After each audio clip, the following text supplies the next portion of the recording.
आज लफ्ज़ों को भी बहुत अदब से चलना होगा। आज लफ्ज़ों को भी बहुत अदब से चलना होगा, क्योंकि जिसका सफ़र बेमिसाल है वो इंसान हमारे साथ होगा। दोस्तों, मैं बात कर रहा हूँ कोटा की उस शख्सियत के बारे में जिसके लिए अगर ये कहा जाए कि लार्जर देन लाइफ जैसा अगर कोई फिनोमेना होता होगा तो वो इन जैसा होता होगा। दोस्तों, मेरे साथ हैं मृगेश गुप्ता सर, जो न केवल कोटा की बल्कि राष्ट्रीय स्तर पर एक जानी मानी हस्ती हैं, जो आज किसी परिचय के मोहताज नहीं है। तो आज का जो सफ़र है वो इनके साथ बहुत ही प्रेरणादायक होने वाला है। और मेरे साथ हैं केएमवी सर, कृष्ण मुरारी विजय सर, जो अपने आप में खुद एक हस्ती हैं, एक आइकन है और फिजिक्स के जाने माने टीचर हैं, जिनके पढ़ाए हुए हजारों बच्चे आज देश विदेश में नाम कर रहे हैं। तो स्वागत है सर आपका बहुत बहुत बंसल क्लासेस के इस पॉडकास्ट में। आज आपका जो मुकाम है, ये बहुत से युवा उसके लिए एक सपना देखते हैं और सपनों को हकीकत में जो बदल दे वैसी शख्सियत बहुत कम होती हैं। हमारा सौभाग्य है कि आप जैसी शख्सियत आज हमारे बीच में है। तो मैं चाहूँगा कि आप आज के युवाओं को, स्पेशली हमारे कोटा के छात्रों को, आप अपनी जर्नी के बारे में बताएं। आप इतने बड़े आज नेशनल लेवल के फिगर बन चुके हैं, तो ये जर्नी की शुरुआत हुई कैसे आपकी? तो sir thank you Amit sir, KMV sir, Sameer sir, जो मुझे इनवाइट किया। देखिए, जो जर्नी की बात कर रहे हैं, आयरन मैन बड़ा फेमस नाम है। तो जर्नी की शुरुआत जो होती है मेरी क्लास 11 से, जब मैं बंसल क्लास में एडमिशन लिया मैंने, तो कहीं ना कहीं वहाँ ही से मुझे एक मेहनत करने का, टीचर के साथ लग के सवाल करके और एक गोल तक पहुँचने का मुझे एक जज्बा वहीं से बंसल क्लासेस से ही हासिल हुआ। और तब से ही मैं लग के मेरी जर्नी में आईआईटी और मैं कॉलेज गया, फिर एज अ टीचर मैंने काफ़ी सालों पढ़ाया। बट मुझे कहीं ना कहीं लगा, क्योंकि कोविड का एक दौर आया, तो वहाँ लगा कि कहीं ना कहीं फिटनेस जो हेल्थ है, वहाँ पे लोगों को एक अच्छे एजुकेटर, एक अच्छे नॉलेजेबल पर्सन की बहुत ज़्यादा ज़रूरत है। तो वहाँ से मैंने फिर अपनी फिटनेस जर्नी को थोड़ा सा एक और मुकाम की, पहले मैं खुद आयरनमैन बना और फिर मैंने लोगों को सिखाना चालू किया fitness with knowledge, with right knowledge and right diet guidance. मैं काफ़ी सारे, आज कम से कम 2 से 3 हज़ार लोगों को मैं फिट कर चुका हूँ। मेडिसिन रिवर्सल का मेरा यूएसपी है। मैं समझता हूँ कि लोग बीमार पड़ते हैं और दवाइयों पे जाते हैं, बट सही तरीका ये है कि इसी को रिवर्स करें, कि हम वही लाइफस्टाइल वापस लेके आएँ जो आज हमारे दादाजी जो सालों तक बीमार नहीं पड़ते थे, वो लाइफस्टाइल अगर हम कैरी करें तो कभी दवाई की ज़रूरत भी नहीं पड़ सकती। तो सर, ये आपको क्या लगता है कि मतलब एक आम इंसान आज आप जिस मुकाम पर पहुंचे हैं, तो उसके लिए जेनेटिक अपने अंदर कुछ इंफ्रा होना चाहिए, या डीएनए से मजबूत होना चाहिए, या हम एक मानसिक शक्ति के आधार पर अपने निरंतर अभ्यास के द्वारा भी इसको डेवलप कर सकते हैं? वो कुछ आप बताएं। सर, जेनेटिक्स का अपना एक रोल होता है, लेकिन मैं ये समझता हूँ कि अगर किसी से पूछा जाए कि यार एक मैराथन करनी है तो शरीर कितना मजबूत होना चाहिए, तो मैं कहता हूँ मैराथन करने के लिए मेंटली आपको स्ट्रांग होना पड़ेगा। जैसे जेई की तैयारी करनी है, तो जेई की तैयारी उस दिन ही चालू हो जाती है। उस दिन ही मैं समझता हूँ बच्चा सेलेक्ट हो गया, जिस दिन उसने एक डिसीजन लिया कि मुझे बंसल क्लासेस में एडमिशन लेना है, एक अच्छी कोचिंग में एडमिशन लेना है, उस दिन मैं समझता हूँ कि वो बच्चा आईआईटी सिलेक्टेड है। सर ने बहुत ही अच्छी बात बोली। और सर के बारे में शायद ज़्यादातर लोग ये जानते होंगे, और जो बच्चे नहीं जानते उनको मैं ये बताना चाहूँगा कि सर ने अपनी जो शुरुआत करी, सर ने इंजीनियरिंग करी, सर मर्चेंट नेवी में रहे। उसके बाद सर ने एक बड़े इंस्टीट्यूट में 14-15 साल पढ़ाया, और सर का एक बहुत ही डायनेमिक और बहुत ही ज़बरदस्त करियर रहा है। और नाउअडेज सर हज़ारों लोगों को फिटनेस सिखा भी रहे हैं। कई लोगों को इतना सर ने फिट बना दिया है कि उनकी जो बीमारियां हैं वो रिवर्स हो गई है, वो बीमारियां मुक्त हो चुके हैं। और सर, आज मेरा आपसे एक सवाल है, जैसे जनरली लोगों के दिमाग में होता है कि यार या तो हम फिटनेस बचपन से चालू करें, पर जितना मैं थोड़ा बहुत जानता हूं, आपको बहुत अच्छे से काफ़ी सालों से मेरा सर से परिचय है, तो मैं सर को जानता हूं कि सर ने भी शायद एक आफ्टर 30 या आफ्टर 35 की एज में सर ने वो उस लेवल की फिटनेस शुरू करी। तो आप सर इस बारे में कुछ कहना चाहेंगे? क्या ऐसा कोई व्यक्ति, अगर मान लो जिसकी उम्र 35 प्लस हो और वो अपने आप को एकदम चुस्त दुरुस्त बनाना चाहे, एकदम फिट रखना चाहे, तो क्या ऐसा संभव है? जी सर, बहुत अच्छा सवाल है आपका। ये बिल्कुल संभव है, लेकिन मैं समझता हूँ कि फिटनेस हर उम्र में, हर दौर में ज़रूरी है।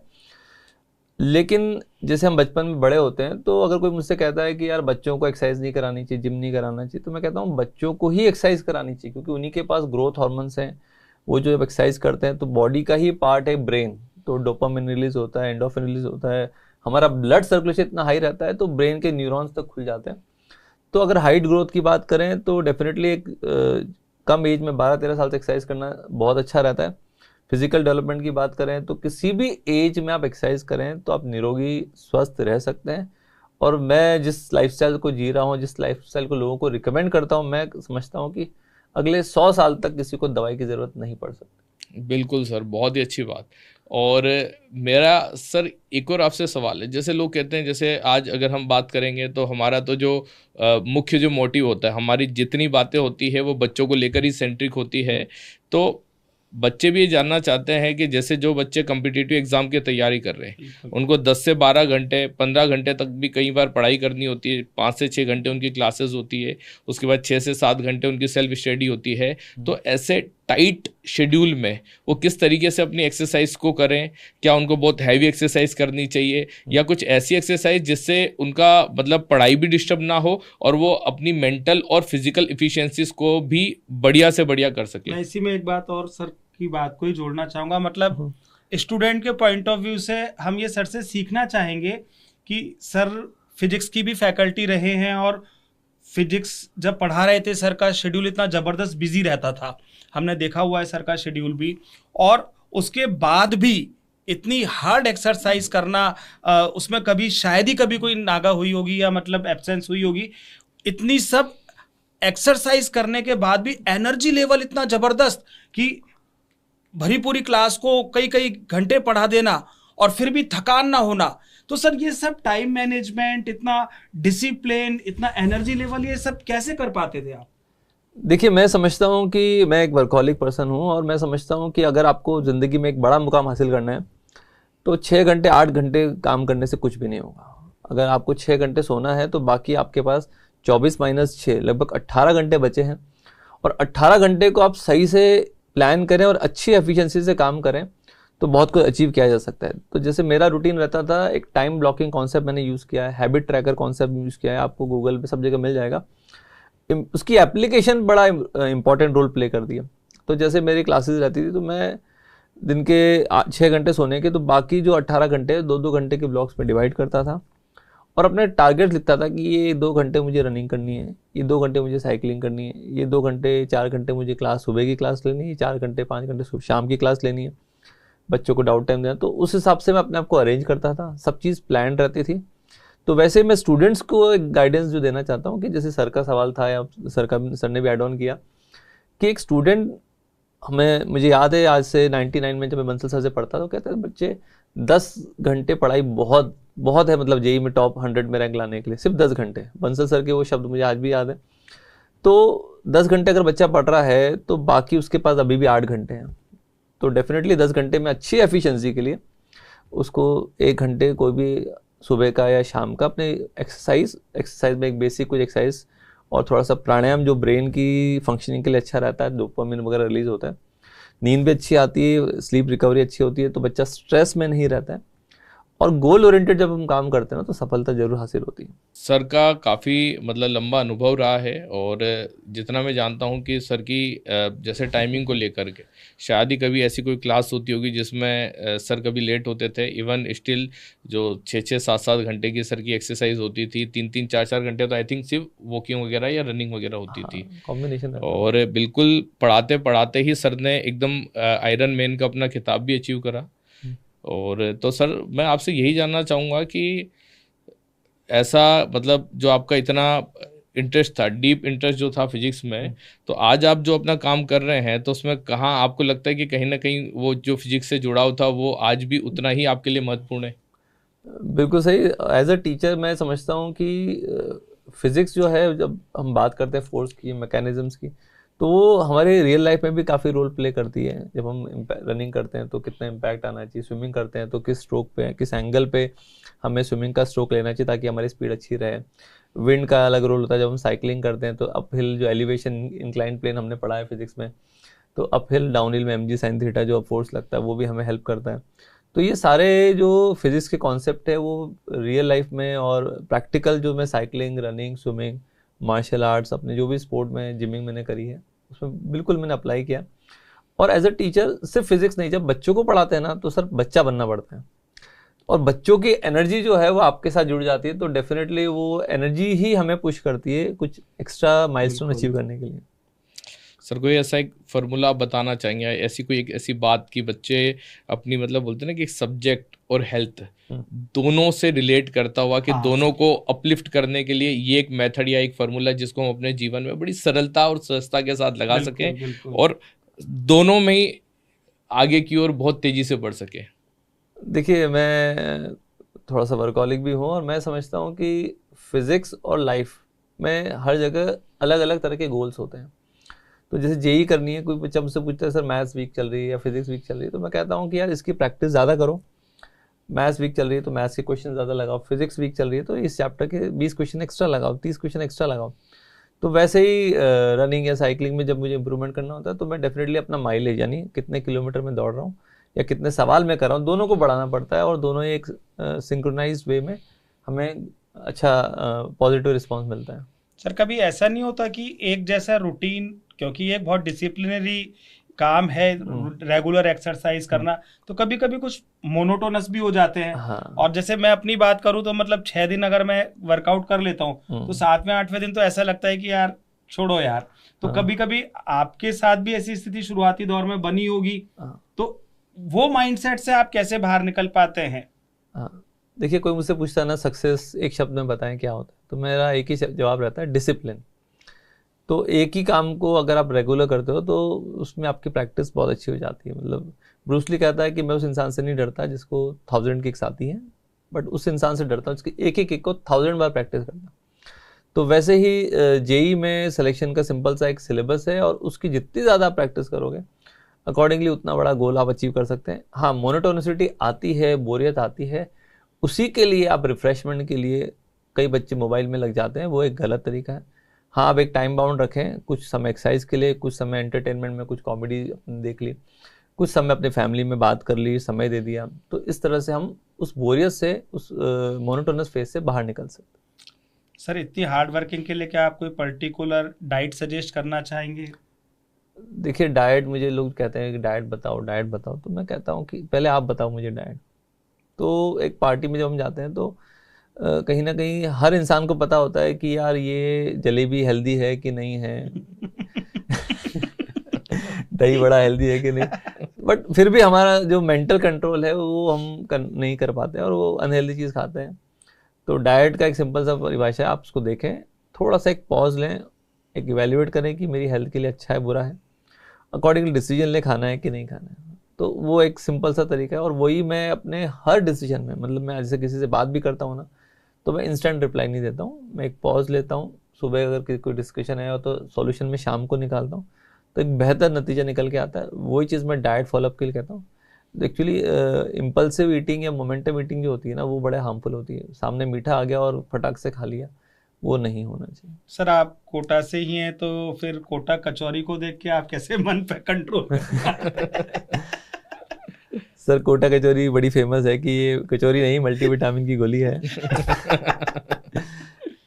बट कहीं ना कहीं कचौरी अनहेल्दी है। और ठीक है, मतलब मैं, कई मुझसे पूछते हैं कि यार अगर बॉडी बनानी है तो गुलाब जामुन बंद करना पड़ेगा, कचौरी बंद करनी पड़ेगी, या कोई पार्टी है, मतलब पार्टी फ्रीक है तो कहता है यार पार्टी बंद करनी पड़ेगी। मैं कहता एक सिंपल सा रूल फॉलो करो सर, एक गुलाब जामुन मतलब 1 घंटा कसरत, एक कोई भी आप अगर पिज़्ज़ा भी खा रहे हैं तो 1 घंटा एक्सरसाइज उसके साथ जोड़ लें। हानिकारक चीज़ें हैं लेकिन फिर भी मैं समझता हूँ कि एक्सरसाइज से उसको थोड़ा सा करेक्ट किया जा सकता है, और कम किया जा सकता है ऐसी चीज़ों को। हाँ, मतलब अपनी हेल्थ को मेंटेन किया जा सकता है और ख़राब चीज़ें छोड़ोगे तो डेफिनेटली रिजल्ट्स और बेहतर होंगे। सर आप बंसल क्लासेस के स्टूडेंट रहे हैं, तो जब बंसल सर पढ़ाया करते थे तो उस ज़माने में बंसल सर की शख्सियत आज के समय में देखना बहुत मुश्किल है। हाँ। तो क्या क्या चीज़ें आपको ऐसी उस टाइम पर इंस्पायर हुई जिसने आपकी इतनी अच्छी ग्रूमिंग की कि आज आप एक नेशनल आइकन बन गए हैं? तो बच्चों को आप उस ज़माने के अपने कुछ खट्टे मीठे या कुछ इंस्पायरिंग मोमेंट्स जो भी हैं, क्या आप वो शेयर कर सकते हैं? देखिए बंसल सर बड़े इंस्पायरिंग, मेरे जीवन में बड़ा इंपॉर्टेंट रोल रहा है। और कहते हैं कि एक फलदार वृक्ष तभी बनता है जब उसके पेड़ की सीड, उसकी जो शुरुआती है उसकी ढंग से नर्चरिंग हो। तो बंसल सर की कई सारी बातें हैं, कई सारे किस्से हैं जो हमें याद हैं और बड़ा मोटिवेटिंग लगता है। बट उनका एक स्ट्रिक्ट रूटीन, फॉलो अप और चीज़ों को एक डिसिप्लिन के साथ लेके चलना बड़ा इंस्पायर करता है। और कई बार जो होता है कि जैसे एक चैप्टर को कंप्लीट करना है तो वो 2-2 घंटे क्लास लेते, तो हमें यहाँ से सिद्धार्थ के कचौरी समोसे एक्स्ट्रा मंगाते थे वो, और कहते जब तक चैप्टर कंप्लीट नहीं होगा तब तक आपको समोसे नहीं मिले।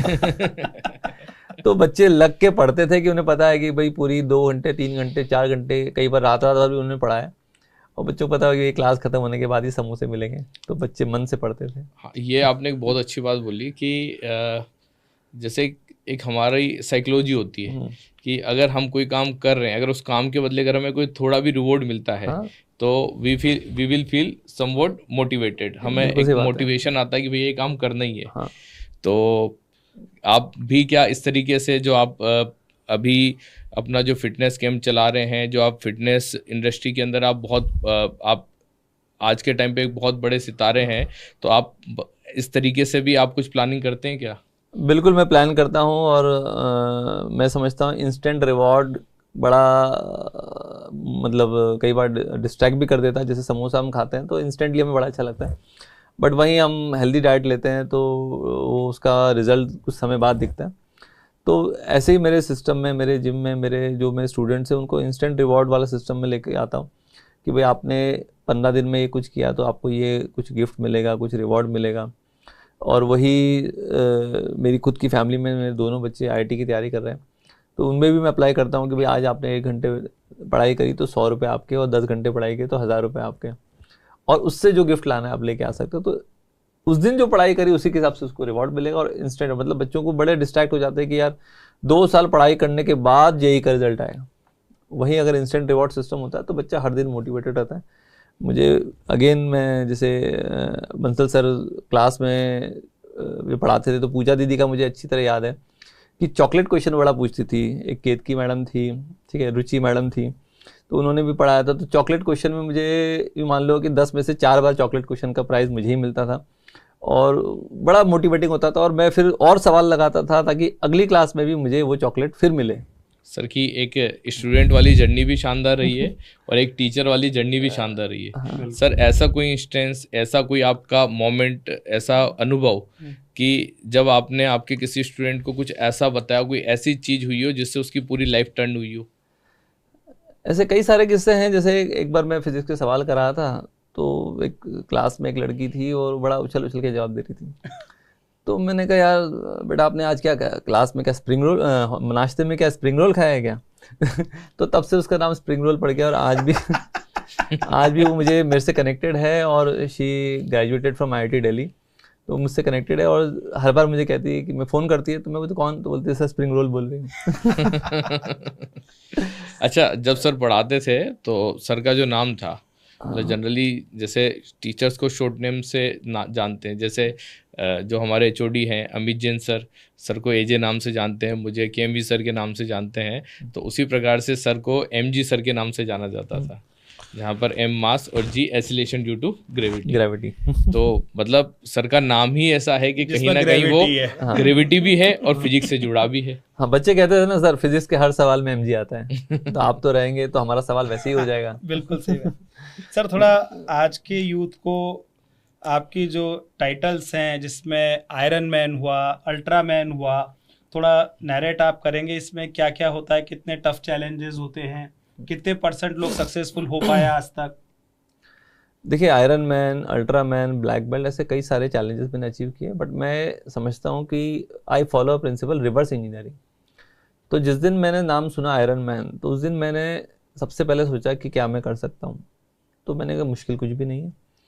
मैं 2 साल 3 साल जो भी तैयारी का समय रहता है तो मैंने एक्सप्लोर किया। सबसे पहले फॉलो द बेस्ट, मतलब जो कर चुके हैं उनसे बात करो, उनकी गाइडेंस लो, जैसे आप लोग अच्छे से बच्चों को गाइड करते हैं।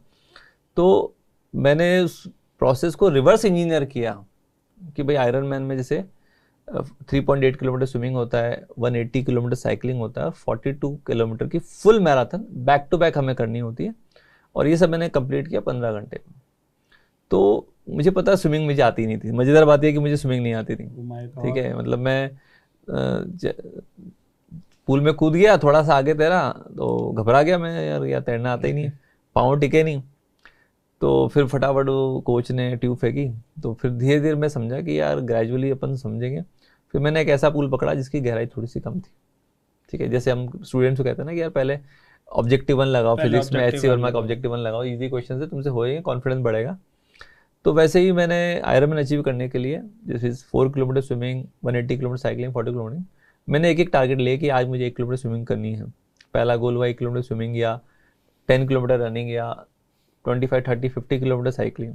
फिर धीरे धीरे हर एक को physics, chemistry, maths, swimming, cycling, running, ऐसे मैं लेके चैलेंज लेके करता गया कि मुझे ये पर्टिकुलर सिलेबस कंप्लीट करना है। और फिर तीनों को एक साथ जेई में जैसे अपेयर होते हैं वैसे तीनों एक साथ परफॉर्म करना है। तो वो पूरा डिस्टेंस मैंने मॉक टेस्ट के फॉर्म में कोटा में अपने घर पे ही किया, मतलब स्विमिंग पूल और सब शहर में किया। और जैसे मैंने किया मुझे कॉन्फिडेंस आ गया मैं कर सकता हूँ। और registration is the first step of completion. तो जैसे आप लोग जेई का फॉर्म भरेंगे तो वैसे मैंने IIT का अपना आयरनमैन का फॉर्म भरा, और उस दिन मैं समझ गया कि मैं कंप्लीट कर सकता हूँ। ये है।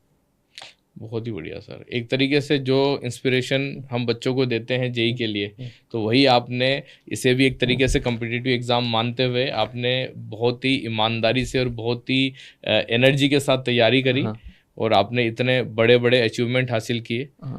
अब सर एक मेरा सवाल और है, थोड़ा सा हम बच्चों के डायरेक्शन में ही वापस से पूछना मैं चाह रहा हूँ सर।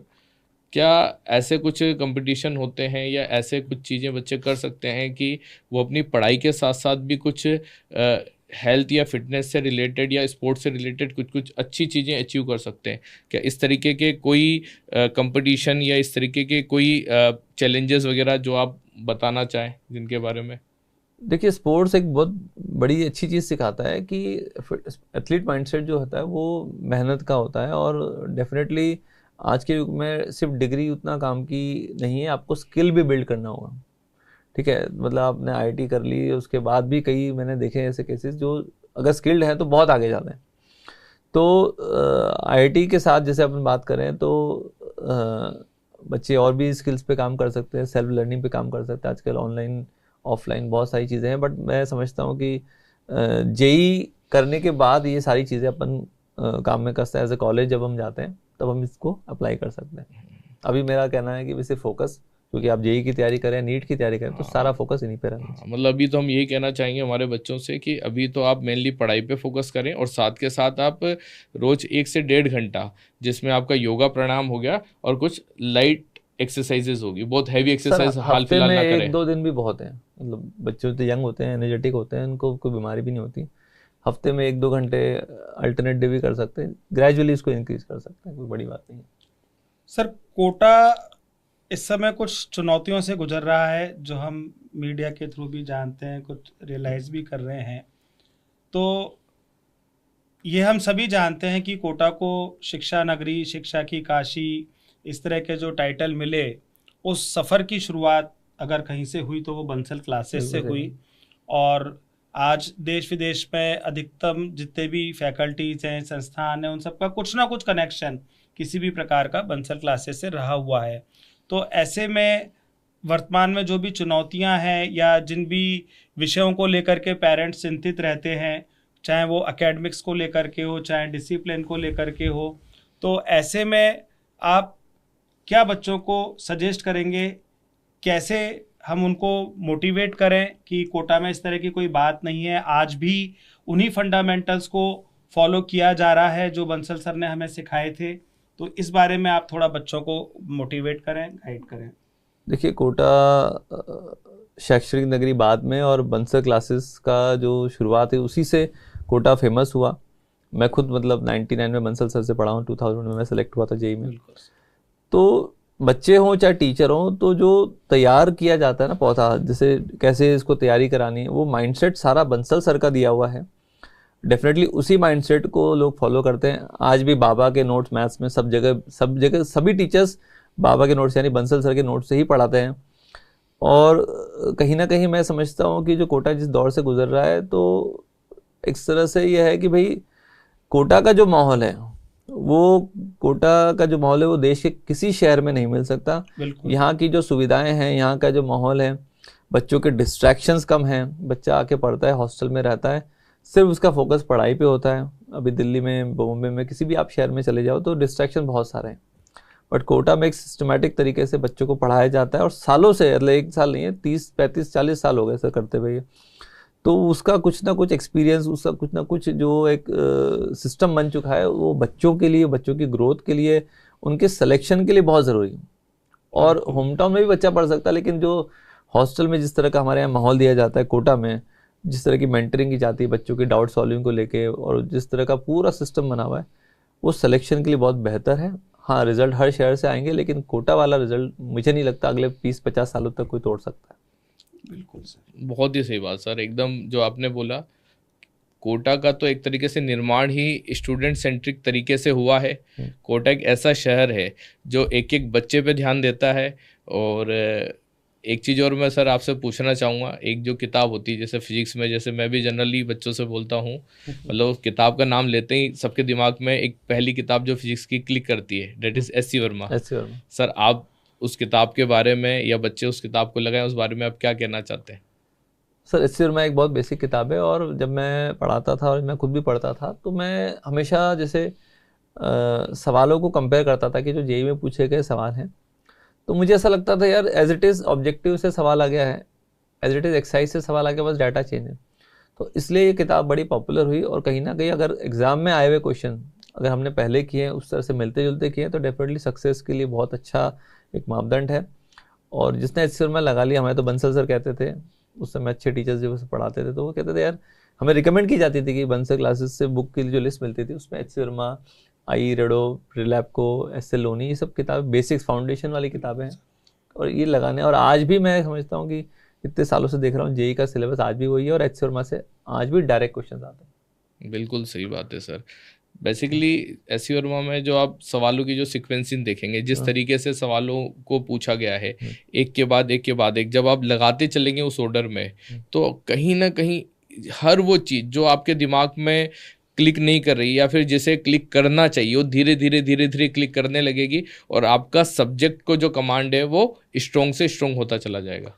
बहुत सही बात है, और सीक्वेंसिंग बहुत शानदार है। और मैं समझता हूँ कि 11 का कोई भी बच्चे, शायद 9th क्लास से भी अगर बच्चे को एच सी वर्मा दी जाए, 9th की लेवल की भी एच सी वर्मा आती है, बट 11 क्लास के एच सी वर्मा अगर 9th क्लास का बच्चा भी करे तो उसके लिए बड़ा मुश्किल नहीं होगा, और वो लाइन से सवाल लगा सकता है और अपने कॉन्सेप्ट सिक्वेंशियली बिल्ड कर सकता है। तो बच्चों, ये थे हमारे साथ Mrigesh Gupta sir, MG sir, एक ऐसी शख्सियत जिनकी कहानी न केवल आपको बल्कि पूरे भारत के लोगों को प्रेरित करने के लिए पर्याप्त है। और मैं समझता हूँ कि इन जैसी शख्सियत बनना थोड़ा चैलेंजिंग हो सकता है, असंभव बिल्कुल नहीं है, क्योंकि सर ने भी हमें यही सिखाया आज के हमारे इस पॉडकास्ट के अंदर कि अगर हम नियमित अनुशासन के साथ और एक जिद और जुनून पाल करके रेगुलरिटी के साथ अगर हम अपने एफर्ट्स डालते रहेंगे, तो ऐसा कोई मुकाम नहीं जिसे आप अचीव ना कर सकते हो। सर आपने बहुत ही अच्छी बात अभी बताई सर के बारे में। सर सोशली भी काफ़ी बच्चों से कनेक्ट रहते हैं। बिल्कुल बिल्कुल। तो आज मैं कोटा के बच्चों से एक चीज़ जो कहूँगा, जैसे हमने पिछली बार भी जो हमारा एपिसोड था, जो हमने बात करी थी, उसमें हमने कहा था कि कोटा का प्रत्येक विद्यार्थी हमारी जिम्मेदारी है, बंसल क्लासेस की जिम्मेदारी है। उसको अगर कहीं कोई भी सहायता की आवश्यकता है तो हम हमेशा उसके लिए तत्पर हैं। वो हमें कहीं, मतलब हमें आसानी से हम तक पहुंच सकता है। और उसी तरीके से अगर फिटनेस से रिलेटेड अगर किसी भी बच्चे को कुछ भी चीज़ जाननी है, या फिटनेस से रिलेटेड अगर कोई भी अगर क्यूरियोसिटी है, तो सर भी सोशली बहुत एक्टिव रहते हैं, अलग अलग तरीके से लोगों की मदद भी करते हैं। तो आप मृगेश सर से, जो एमजी सर हैं, उनसे आप मिल सकते हैं। और बाकी जितना अच्छा आज का संवाद हुआ, मतलब मैं बहुत बहुत धन्यवाद देना चाहता हूँ एक तो अमित जैन सर को भी, कि इतना सर ने जो बोलते हैं ना कि एकदम अंदर से जो चीज़ें खोज कर लाने वाला जो काम होता है, मतलब इतना ज्ञानवर्धक जो आज हमारा डिस्कशन रहा, तो उसमें सर ने जितनी बारीक बारीक चीज़ें पूछी है, बहुत ज़्यादा आपके काम की है। स्पेशली स्टूडेंट्स और उनके पेरेंट्स जो देख रहे हैं, तो इन सब चीज़ों से आपको बहुत फ़ायदा होगा, आप अपने जीवन में उतार सकते हैं।